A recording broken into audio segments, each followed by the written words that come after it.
Boa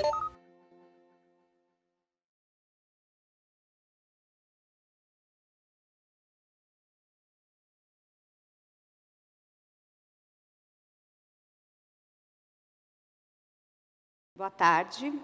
Convidamos para moderar a palestra Alteração da Resolução CMN 3922 e Progestão, o senhor Adalto Mariolo, presidente do Instituto de Previdência de Votuporanga e diretor regional norte da APPREM. Lembramos a todos para curtir a nossa página do YouTube, curtir a nossa palestra para estar participando dos nossos sorteios. Adalto, boa tarde. Boa tarde a todos que nos ouvem pelos canais digitais, pela TV ABPEM. Sejam bem-vindos a mais uma palestra do 16º Congresso Estadual da APPREM. Nós vamos discorrer sobre o tema Progestão como ferramenta de gestão de investimentos e o que essa alteração da Resolução 3922 influencia nos limites desses investimentos. Para falar desse assunto, estarão conosco 3 especialistas. De forma virtual, estará conosco Luiz Gonzaga Madruga.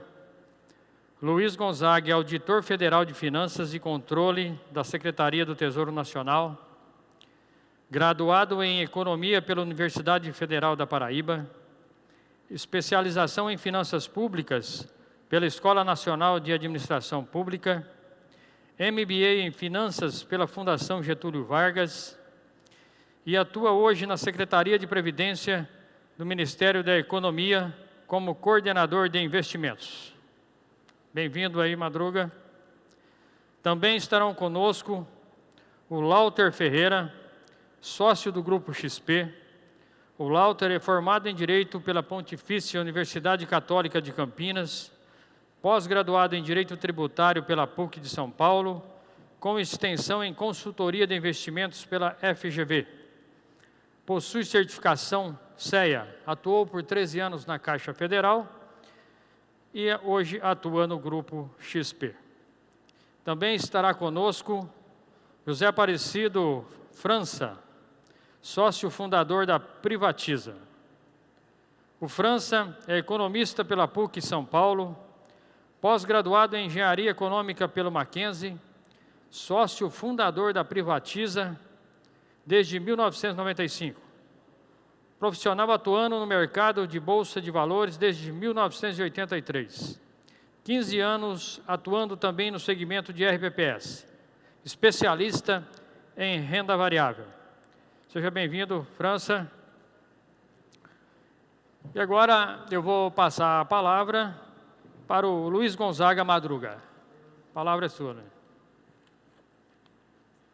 Tudo bem, pessoal? Boa tarde. Obrigado, Adalto.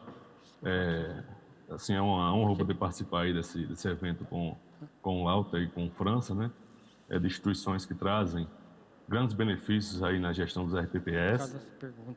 Queria também agradecer ao Daniel pelo convite, né, desse evento da APPREM tão fundamental para a instrução, né, para a obtenção de informação pelos integrantes dos regimes próprios e também,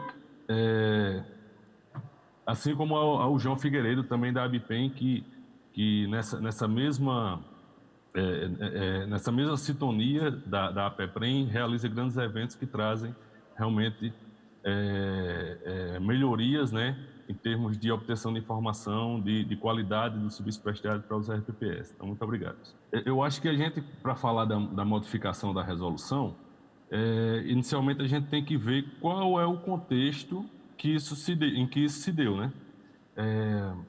Eu sempre costumo falar que, a partir de 2017, principalmente, as normas que tratam das aplicações de recursos RPPS, elas sofreram grandes alterações. Isso daí é verificado tanto na resolução quanto nas normatizações infrarregulamentares, né, no caso das portarias. E aí, no caso da resolução, em 2017, até por conta das fiscalizações, né, realizadas pelos auditores da Receita Federal, que estão lotados lá na Secretaria de Previdência, por conta dos achados de auditoria, né, nessas auditorias diretas, foi verificado, foi feita uma proposta à época de modificação da norma, justamente porque existiam algumas inconsistências que deveriam ser, de certa forma, mitigadas, né? Então, veio a resolução 4604 de 2017, lá em outubro de 2017, focando mais nessa questão das restrições a alguns produtos financeiros, né? Restrições em termos de onde o RPPS pode investir, restrições principalmente em relação aos fundos estruturados, né? A gente lembra bem um ponto específico, né, que é aquela vedação aos ativos emitidos por securitizadores, né, os ativos financeiros privados, o que de certa forma, né, como qualquer modificação tem os efeitos, alguns efeitos colaterais, de certa forma, existe hoje para os RPPS aquela vedação dos CRIs na carteira dos fundos imobiliários. Então, essas modificações na 4604 em 2017, pelo CMNE, ficaram mais focadas em produtos, mas aí acabou-se por gerar alguns produtos criados especificamente para RPPS, o que não é bem visto pelo Conselho Monetário Nacional, que não é eficiente do ponto de vista econômico, né? E aí, assim, passados um ano, ainda na esfera das fiscalizações, ficou verificado que a mudança realmente não contemplou tudo que deveria. E aí, assim, também teve uma atuação forte aí tanto da Secretaria de Previdência à época, quanto do Banco Central, né, do Departamento lá de Política Econômica, no sentido de se pensar uma nova modificação que realmente desse segurança aos recursos dos regimes, né? Então, veio a Resolução 4695 em novembro de 2018, e essa resolução mudou um pouco o foco, né? Eu falei da 4604, tinha a questão do foco nos produtos, nos instrumentos em si. Já houve a inserção de alguns princípios, como o princípio da motivação, o princípio da adequação daquela aplicação à natureza das obrigações dos regimes, mas a 4695 ela veio e avançou em alguns pontos. Avançou em alguns pontos no sentido de trazer melhorias, de exigir melhorias de governança, de controles internos e de gestão de risco, tanto dos RPPS, né, quanto nesse relacionamento com os prestadores de serviço, que as coisas fiquem mais claras e assim, e bem fundamentadas nessas relações, né?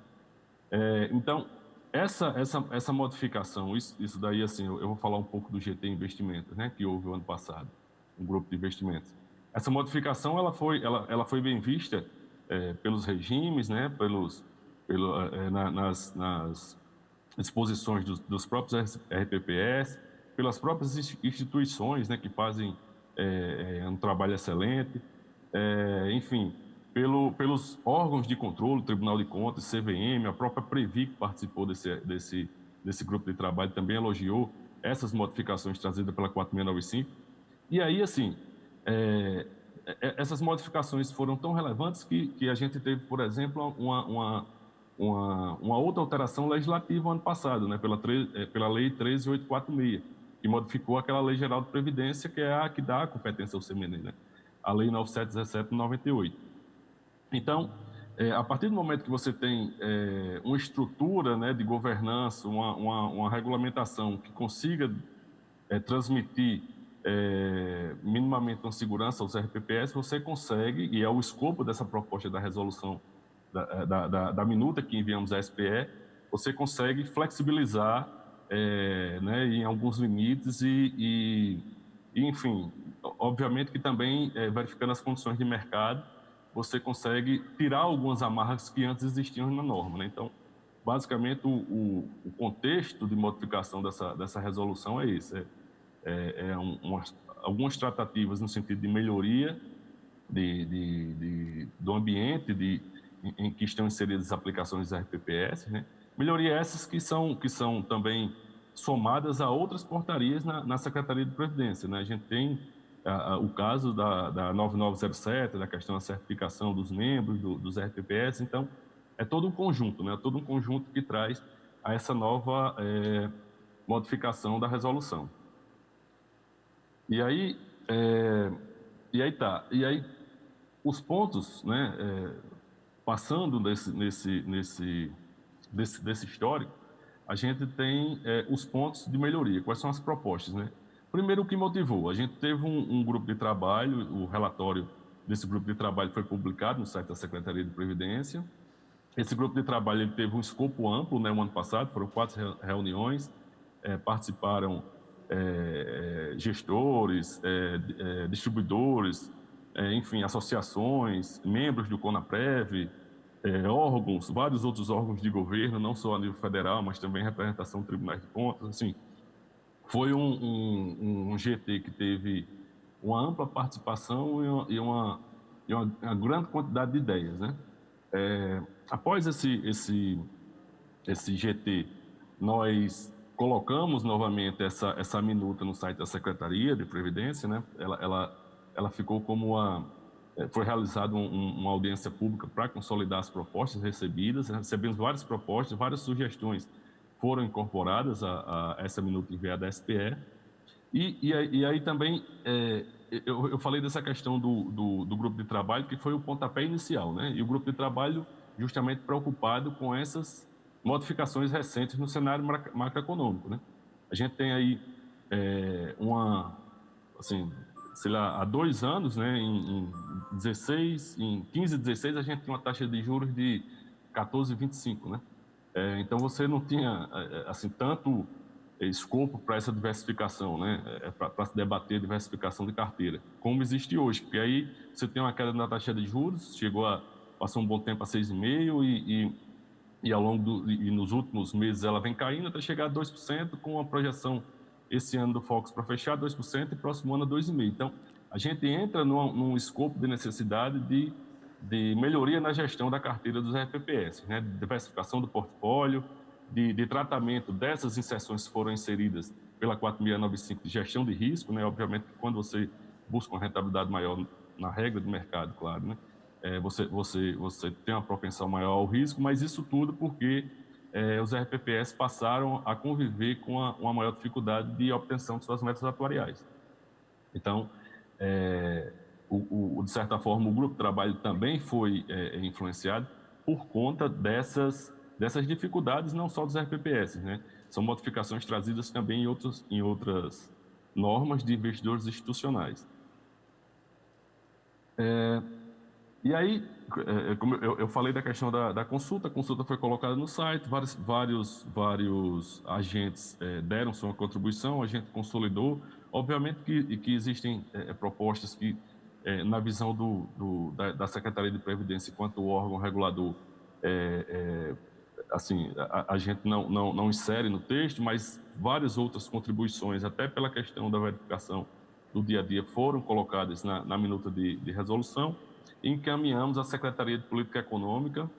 Eu vou falar depois um pouco da questão da tramitação, né, de normas da resolução, e aí eu coloco esse contexto de como é o trâmite, né, como é o envio, a Secretaria, enfim, porque tem essas mudanças das normas da resolução, elas são todas embasadas, né, de forma legal, né? A própria competência do CMNE, a própria distribuição do CMNE e do órgão que o assessora, que é a Comoc. Lauta e França, se vocês quiserem já ir interrompendo, aí vocês tranquilo, porque senão eu começo a falar aqui. Tá.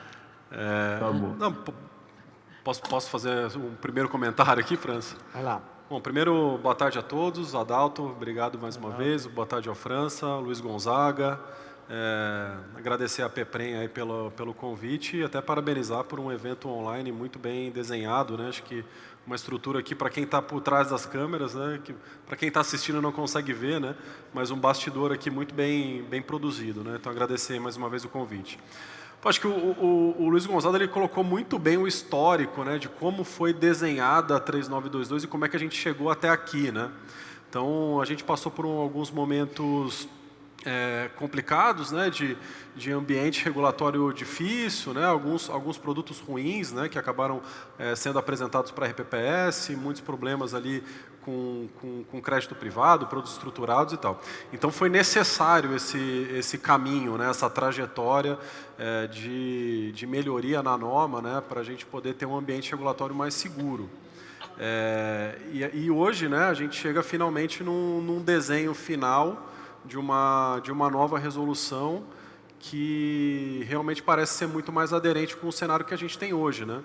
Então, como você colocou bem ali, né, Luiz, a gente passou a gente já teve momentos ali de Selic a 14, 14,5, juro alto, renda fixa ali, NTNB, né, que é o ativo principal ali, mais aderente à meta atuarial, pagando IPCA mais 6,5, 7, né? A gente já teve momentos que a vida do gestor da RPPS era muito mais tranquila na hora de buscar cumprimento de meta atuarial, né? Mas hoje, infelizmente, não é assim, né? A gente tem uma Selic de 2%, um ambiente de investimento bastante complexo, né? Principalmente quando a gente observa que a nossa realidade no Brasil, né?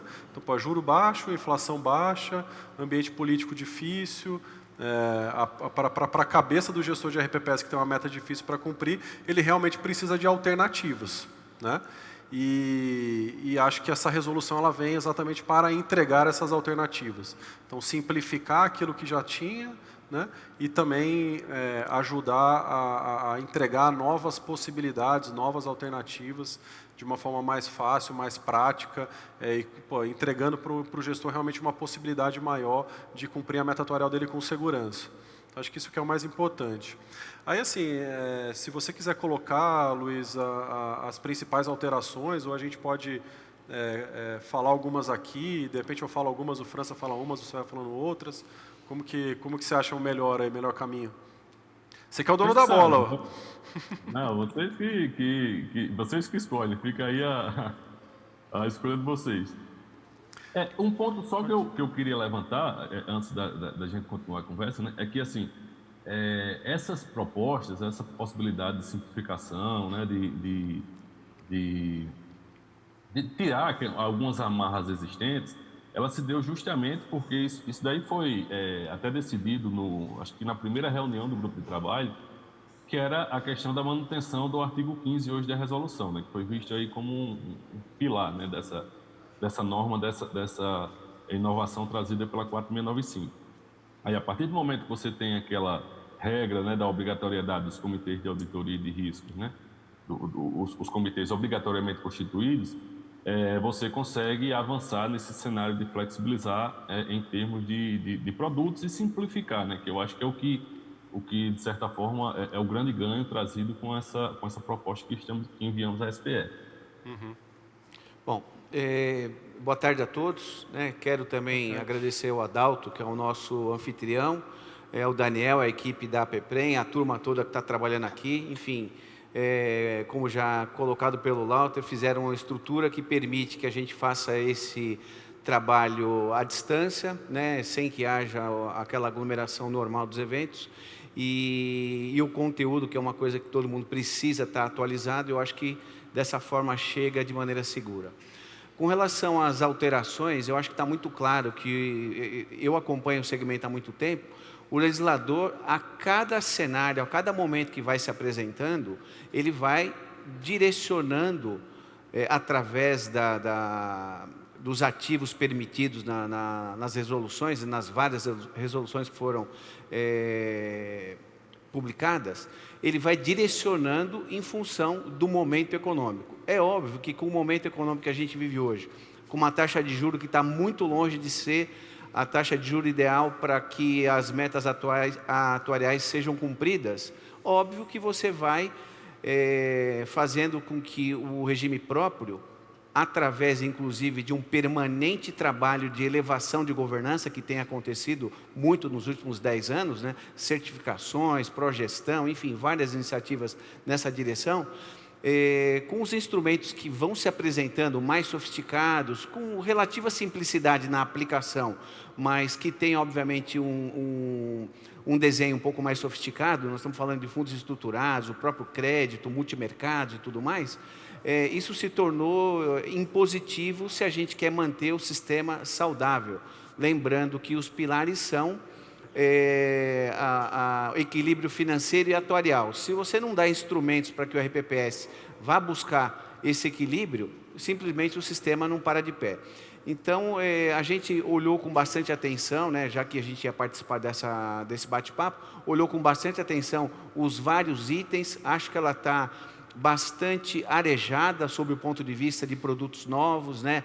Limites, como o Luiz já disse, né? A partir daquele pilar da segurança, da obrigatoriedade do comitê de risco, enfim, aquela coisa toda principalmente dos administradores, né? Que isso aí permite ao mercado independente acesso ao RPPS. Eu vejo que os limites foram dosados de maneira mais arrojada, eu acho que faz sentido, né? Vejo que, além dos limites terem sido dosados, existem algumas questões que a gente se apoiava em perguntas e respostas, em elementos que não eram a própria resolução, que eu acho que nessa resolução eles ficam bem caracterizados, o que vai permitir que, de um modo geral, os gestores possam trabalhar com tranquilidade, sem o risco de ter problemas aí com órgãos de fiscalização e controle. Mas eu acho, Luiz, que você pode continuar tocando e pontuando aí sobre os temas, e a gente, no decorrer disso, a gente faz as observações. Fica à vontade. Tá bom, obrigado. Então, essa questão enfim, da segurança, ela foi, assim, meio que o fundamental, né? Foi o pontapé inicial das discussões, né? A gente tem hoje 91% dos recursos dos RPPS aplicados por meio de fundos, né, de investimento. E aí, até no início das discussões do grupo, até porque assim, de certo modo, existe no Ministério da Economia uma tentativa de uniformização dessas normas do CMNE, que tratam de recursos previdenciários, né, características previdenciárias. É claro que alguns têm suas particularidades, como é o caso dos RPPS, mas assim, tentar uma uniformização no que for possível.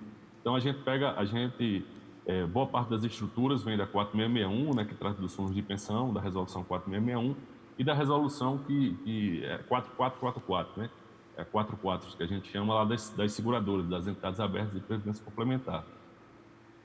E a discussão foi no seguinte: vamos pensar também, né, na questão das aplicações, de um maior leque de aplicações fora desse instrumento que hoje é o carro-chefe, que são os fundos de investimento, né, fora desse veículo.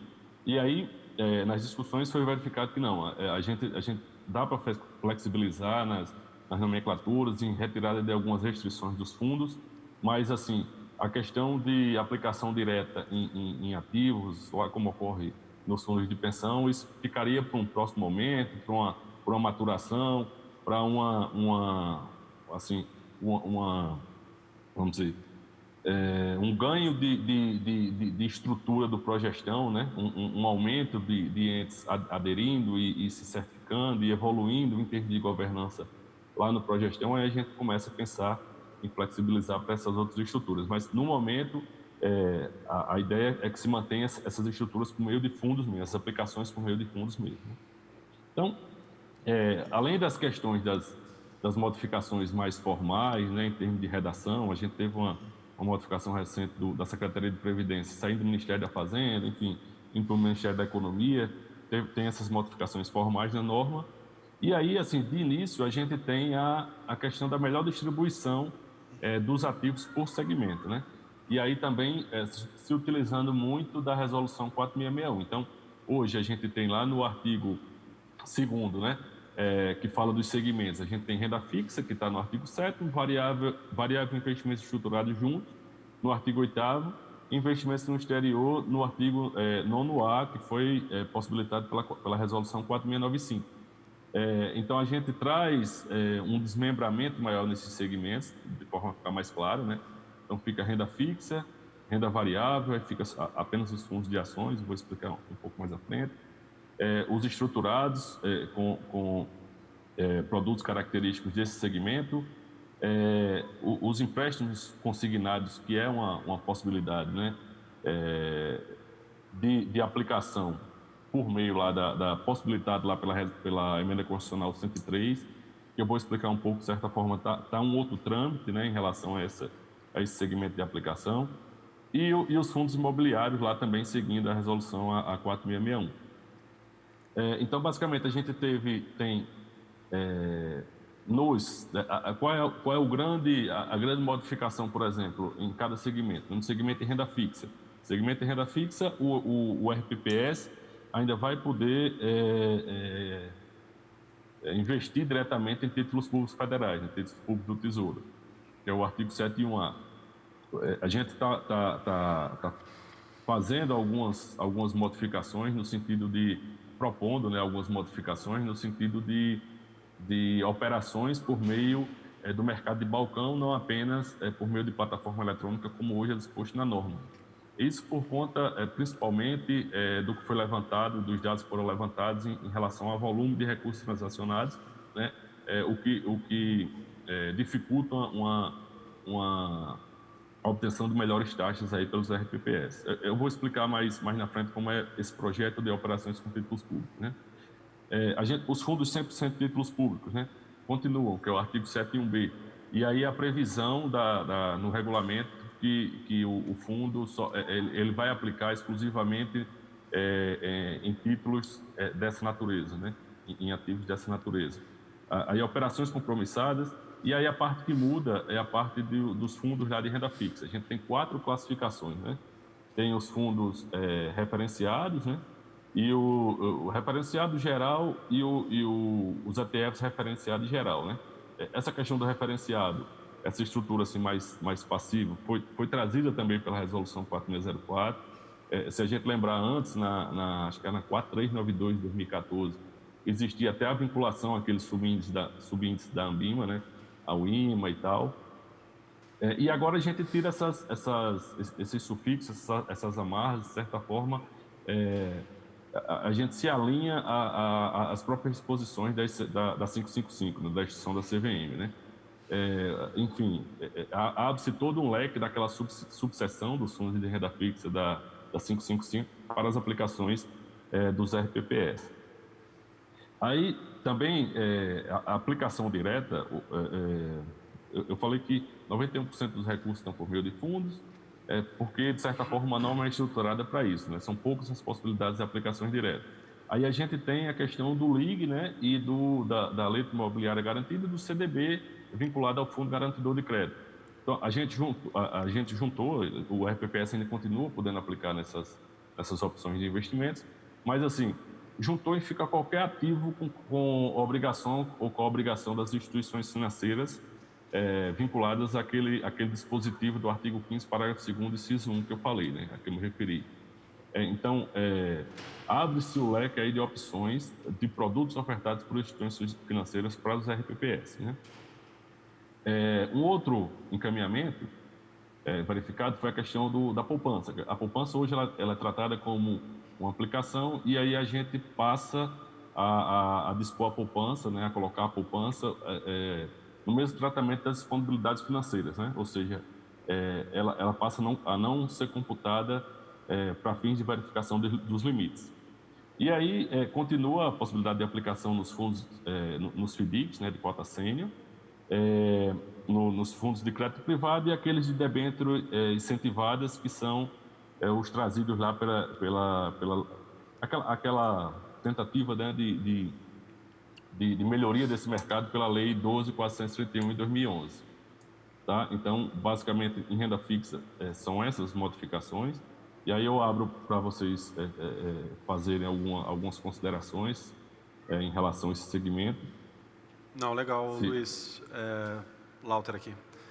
Não, acho que assim, vamos só lembrar, né, todo mundo, porque não sei se todo mundo teve a oportunidade de pegar a minuta do texto, ler direitinho como é que ela está escrita, né?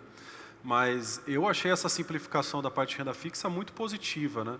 Porque há bastante tempo que a gente vinha com essa linguagem de fundo IRFM, fundo IMA, fundo IMAB, fundo IMAB5, fundo IDKA, e agora simplesmente a gente não tem mais essa conexão direta, né? Essa obrigatoriedade de ter que trabalhar aí com fundo atrelado a algum índice. E por que eu acho que isso faz muito sentido, né? Porque no cenário atual que a gente tem, como a gente já falou aqui, o França comentou, o próprio Luiz falou do cenário de juros, né?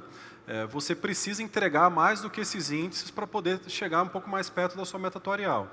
Então, assim, você vai poder ter a liberdade de, dentro da sua carteira, optar por fundos ativos ou fundos que não tenham uma correlação direta com o índice de renda fixa de curto prazo, para poder melhorar ali a relação risco-retorno da sua carteira. Então, para quem não entendeu ali, como quando o Luiz falou, né, você vai ter agora duas modalidades, basicamente. Né? O artigo 7.1b, que vão ser fundos 100% título público, independente de qual é o índice de referência, né? Podendo até ser o próprio CDI, né? Como era proibido na resolução anterior.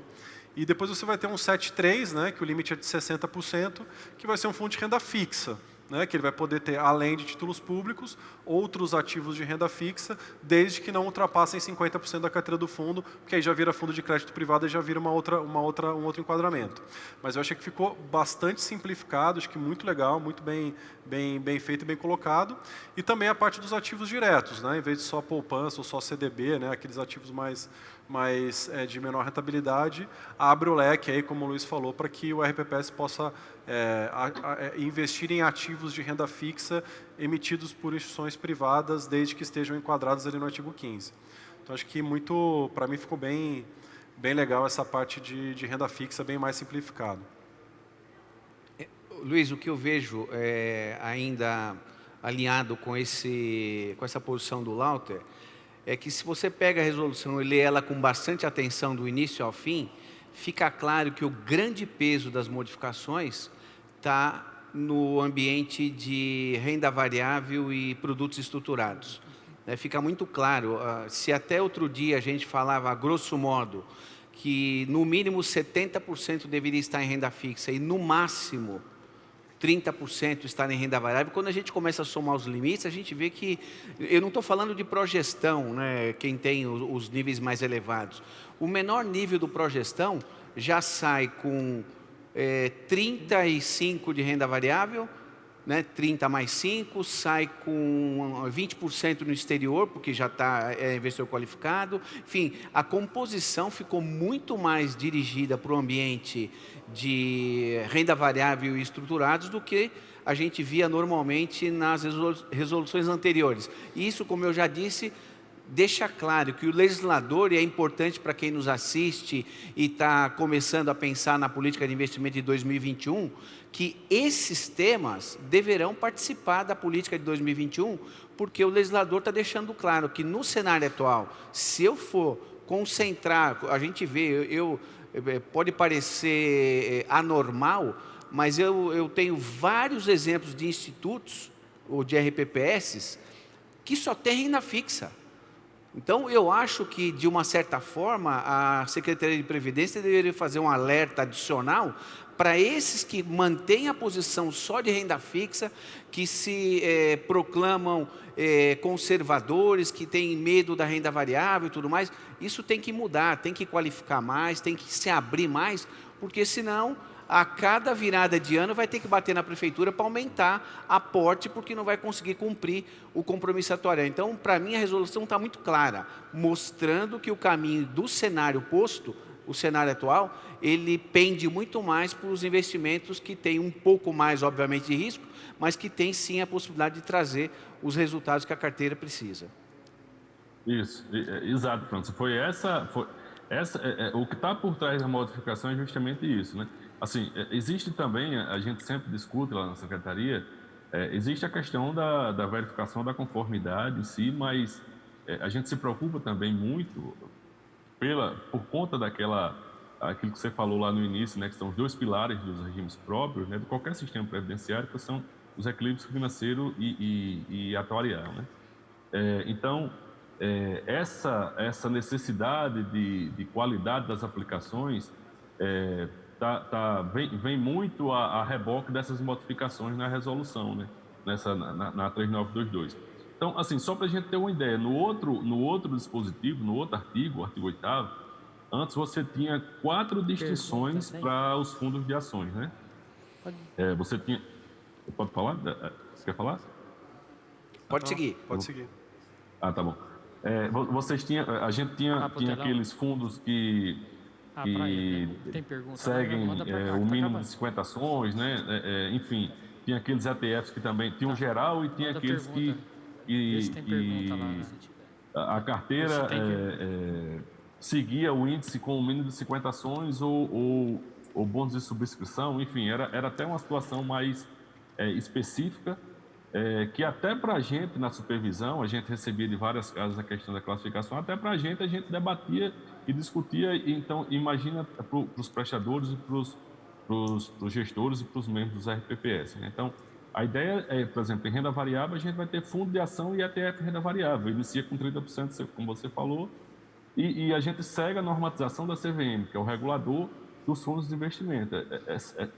É simples, né? Assim, de certa forma, a gente tenta simplificar, né, no caso.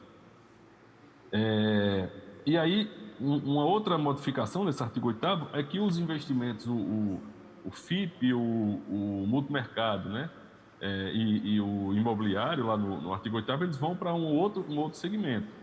O FIP e o multimercado, junto com o Fundo de Ações e Mercado de Acesso, vão para os estruturados, né, para o segmento de estruturados, e o imobiliário tem um segmento específico para ele, seguindo o padrão existente lá na Resolução 4661, né?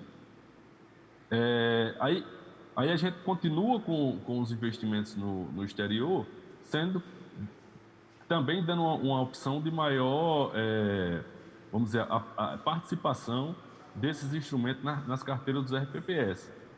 Isso, principalmente, a gente viu agora no cenário de pandemia, né, essa necessidade de diversificação.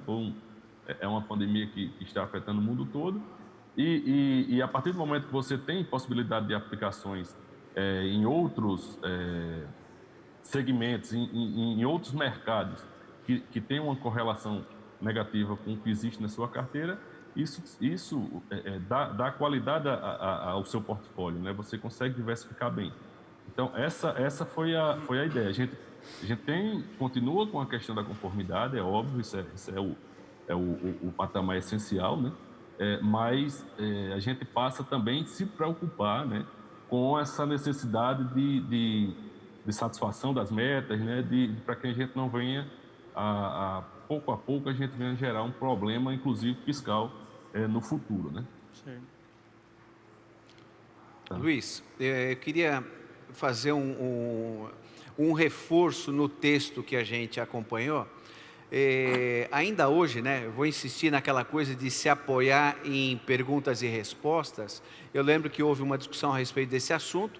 Se eu não estou enganado, está na portaria que virá também, mas foi colocado no texto, na minuta da resolução, a questão do investimento no exterior, que se tornou uma coisa mais utilizada nesse momento recente. Eu acho que vai ganhar atração, vai ganhar corpo nas carteiras.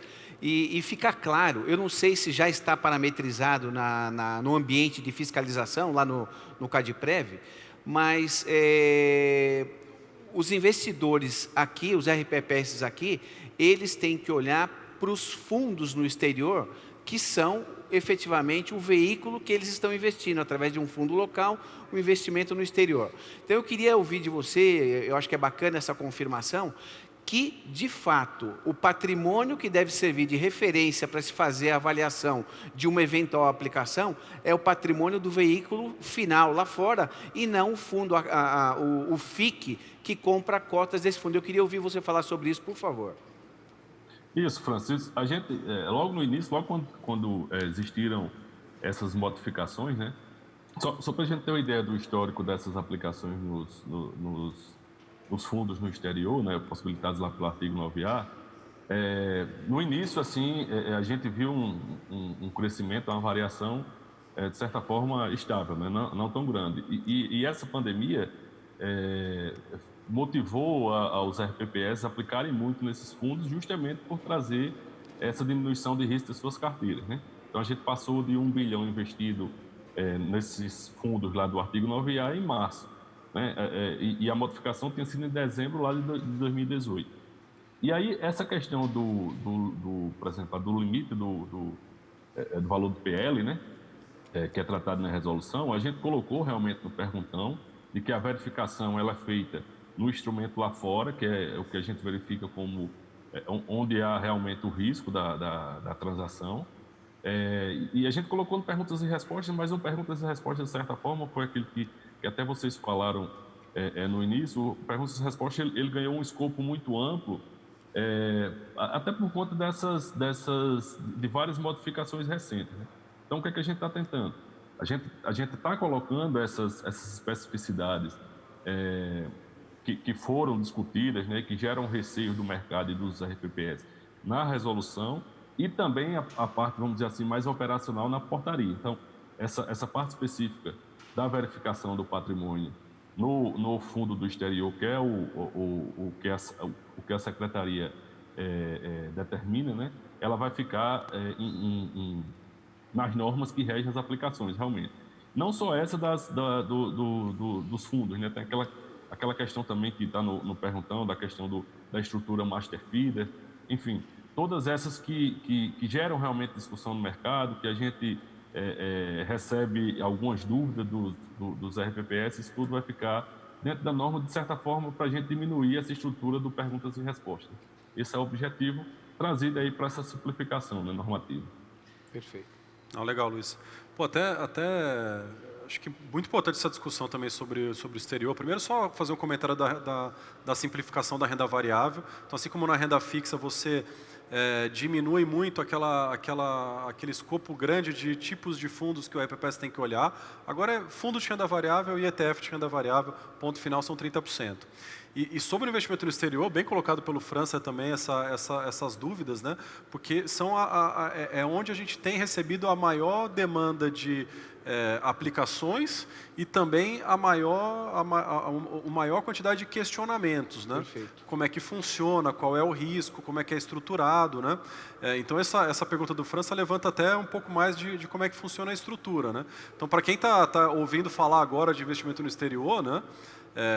A gente tinha um limite de 10 e a gente já está falando de subir o limite para 20, né? Então, assim, para ficar bem clara a importância que tem o investimento no exterior para a carteira diversificada de um regime próprio, de uma entidade fechada de previdência, ou até mesmo de uma pessoa física, né? Então, são os fundos que estão atraindo maior atenção. E por que o França tocou no assunto do patrimônio líquido do exterior, né? Porque como é que é estruturado o fundo de investimento no exterior? Ele é um fundo local. Você cria um fundo no Brasil com uma gestão e administração própria, e esse veículo brasileiro ele vai servir única e exclusivamente para comprar cotas de um fundo no exterior. Ele é simplesmente um veículo de acesso, né, ao fundo principal, que é geograficamente localizado em algum país do exterior. E esse fundo no exterior ele já tem histórico, ele já tem PL, ele já tem carteira, né? Inclusive a própria resolução coloca critérios para isso, né? Então o fundo tem que ter no mínimo 12 meses, o gestor tem que ter no mínimo 5 bilhões de dólares de PL sob gestão, né? Ou seja, ele é um fundo que já existe, né? Então por isso que faz muito sentido você olhar o patrimônio líquido do fundo lá fora na hora de verificar o limite de enquadramento de 10%, 15%, era 15%, vai cair para 10% do PL do fundo lá fora na nova resolução. Então, mais um benefício que eu vejo como muito importante para os RPPS daqui para frente, porque o investimento no exterior, assim como o próprio Luiz colocou, durante a pandemia e historicamente ele se mostra muito importante para efeito de diversificação e rentabilidade. Isso. E é interessante... pessoal, que assim, esse é uma demanda que não é apenas aqui dos RPPS enquanto investidores institucionais, né? Isso é dos fundos de pensão, enfim, porque realmente você tem uma otimização dos recursos, né? Você tem uma diminuição do risco da sua carteira, né? E aí, assim, de certa forma, essas aplicações, essas inovações trazidas pelo Conselho, pelo CMNE, elas precisam também de uma maturação e de incentivo, porque assim, até a gente analisando os dados do CADPREV, do DAI, a gente fez um corte, agora eu não me engano qual foi o mês, mas se eu não me engano foi em abril. E aí, assim, apenas 7% dos RPPS possuíam mais de 5% da carteira aplicados em fundos no exterior, no artigo 9A. Então, assim, de certa forma, esse segmento ainda tem muito a crescer para os RPPS, e aí, assim, atrelado a essa questão da diversificação do portfólio, diminuição do risco de sua carteira, né? Eu acho que esse é o que está por trás desse pedido de ampliação, né, do percentual. E aí, a gente também deu, até incentivando o Progestão, né? O Progestão, que é um programa que deu tão certo, né? A gente está trazendo a possibilidade para o RPPS que adquira o nível 4 do Progestão, deles terem, assim como já existe também essa terceirização lá nos fundos de pensão, deles terem fundos exclusivos de renda fixa, renda variável e multimercado, né? Então, você chega no último patamar de governança, vamos dizer assim, e aí você tem a possibilidade de trazer melhores condições para a sua carteira. Queria aproveitar para fazer mais algumas considerações. A primeira delas, embora tenha representado uma dificuldade, mas que a gente compreende o motivo da dificuldade, a colocação daquela regra de segurança para o mercado, que, como disse, você já comentou, Luiz, é a base, né? Então, a gente parte da condição de segurança e, uma vez tendo a condição de segurança, a gente pode flexibilizar os limites, e vocês estão propondo isso, é a primeira coisa. A segunda, você comentou umas 2 vezes e eu acho que é importante reforçar, eu acho que o RPPS, durante um bom tempo, especialmente quando a gente fala de renda variável, eu acho que o mais adequado, o mais prudente é fazer o uso, de fato, dos fundos de investimento como veículo para se investir. Acho que para o RPPS ter uma estrutura que permita, por exemplo, operar em renda variável sem fundos, operar diretamente as ações, eu acho que é um pouco difícil, eu acho que seria perigoso a gente navegar nessa direção. A outra coisa que eu queria fazer colocar esse ponto de, eu diria, de reconhecimento, né? A gente fez entre nós aqui uma série, nós temos várias atividades nesse evento da PEPREM. E o que me levou a querer participar dessa atividade, interagir com você e combinei com o Lauter também, é o seguinte: eu acho que o time do Ministério da Economia que cuida do RPPS, aí a Secretaria de Previdência, principalmente nesse novo documento que está em curso, que eu espero que saia logo, né, na nova resolução, buscou, junto ao mercado e a todo mundo, as associações que têm um papel relevante no trânsito das informações, né, do conhecimento, da discussão dos temas, mas eu acho que vocês têm feito um trabalho que eu acho muito valioso sob o ponto de vista de ouvir o mercado. A gente viu ao longo dos anos muitas coisas que foram colocadas de cima para baixo, que não tinham uma conexão direta com o mercado. Hoje não. O que está acontecendo em termos de pauta e do que está na resolução, que vocês buscaram, construíram com um grupo de trabalho, ouvindo a Ambima, a CVM, Banco Central, os participantes de mercado, o RPPS, as associações, enfim, todo o ambiente, eu acho que quando chega o documento que regulamenta os investimentos, o entendimento é muito mais claro, as coisas foram muito bem refletidas, é objeto de reflexão, e eu acho que ela vai produzir, a nova resolução, um resultado muito importante, e eu queria fazer esse reconhecimento do acesso que vocês deram a todos para construir uma coisa que realmente vai ser benéfico para todo o sistema. Então, eu queria fazer esse comentário. Pô, e mais do que isso, né, França, acho que além de ouvir, né, todas as partes envolvidas, agente, mercado, instituições financeiras, regimes próprios, né, está realmente muito alinhado com a necessidade do dia a dia do RPPS, né? Porque assim, a meta atuarial ela está aí, ela é difícil de bater, ela está alta, o juro está baixo, então assim, a resolução ela vem para alinhar a necessidade do gestor do regime próprio com a realidade financeira que o país vive, né? Então, acho que isso que é o mais importante. Para encerrar aqui a minha parte, Luiz, eu tenho uma pergunta super simples para você, bastante fácil de responder. Quando sai a nova resolução? Essa é a mais fácil, né? Quando é que publica? Não, então, assim, a gente até teve, foram várias reuniões, né, com a Secretaria de Previdência, com o Tesouro, no sentido de alinhar alguns pontos algumas coisas que precisariam ser modificadas. Mas na Secretaria de Política Econômica recentemente houve uma alteração no quadro que faz a verificação, né, dessas minutas de norma, né? Então, a subsecretaria lá da parte de microeconomia, houve uma mudança no pessoal, e o pessoal, a gente já teve reunião com eles, já passou alguns pontos, eles elogiaram, tem todo esse histórico da participação das entidades e do grupo. E aí, sendo que, assim, quando há algum tipo de modificação dessa, é normal e como consequência, tem algum tipo de atraso. Mas, assim, eu não sei, é aquela situação.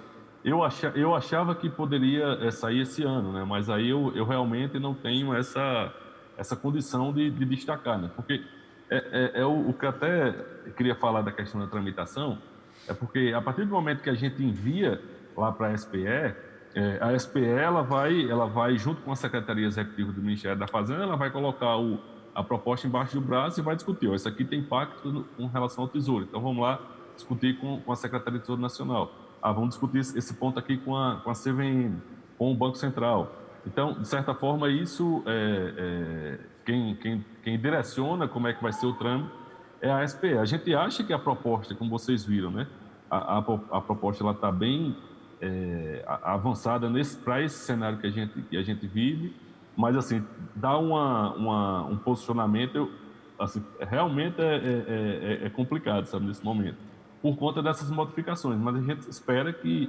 esteja aí a resolução esteja aí numa próxima reunião, que passe pelos membros da Comoc, que passe tem uma série de reuniões antes de ser colocado nessa comissão da moeda do crédito, a Comoc, para depois subir lá para os membros do CMNE. E com isso os RPPS já puderam se encontrar com essa nova norma, sabe? A gente também, né, só para esclarecer como a gente também se empenha nessas modificações, porque realmente a gente vê como um ganho significativo de melhoria à gestão dos RPPS, né? Então, essa nova portaria de investimentos que a gente colocou em consulta pública, a gente fez questão de óbvio que essa portaria, boa parte da regulamentação depende da resolução, né? Porque ela vai trazer o conteúdo mais operacional da resolução. Mas a gente já fez questão de encaminhar para a Procuradoria, né, Geral da Fazenda, e de certa forma já iniciar essas discussões e a gente agilizar nesse processo, que é um processo de certa forma burocrático, mas que é necessário dentro do serviço público, né? Porque você tem a visão também dos outros reguladores e dos outros órgãos que lidam diretamente com temas, né? Legal. Ok. Então, agora estamos com o nosso tempo já avançado. Tem uma pergunta aqui para o França. Qual conselho você daria ao RPPS com relação à carteira diante do cenário atual? Rapidamente, assim, se você Conselho? Bom, eu acho que com os juros que a gente tem hoje, apesar de ser um momento desconfortável, né? Eu sempre falo que bolsa, a hora certa de comprar é quando tem desconforto. O conforto é a véspera do desconforto, né? Então eu imagino que se o RPPS não tiver com a carteira balanceada, com um pouco de renda variável, tem que olhar para esses segmentos e tem que sair daquela postura de dizer que é conservador, porque eu vou resumir. Ninguém é obrigado a estar no RPPS. Se tiver, tem que encarar o desafio. E o que é encarar o desafio hoje?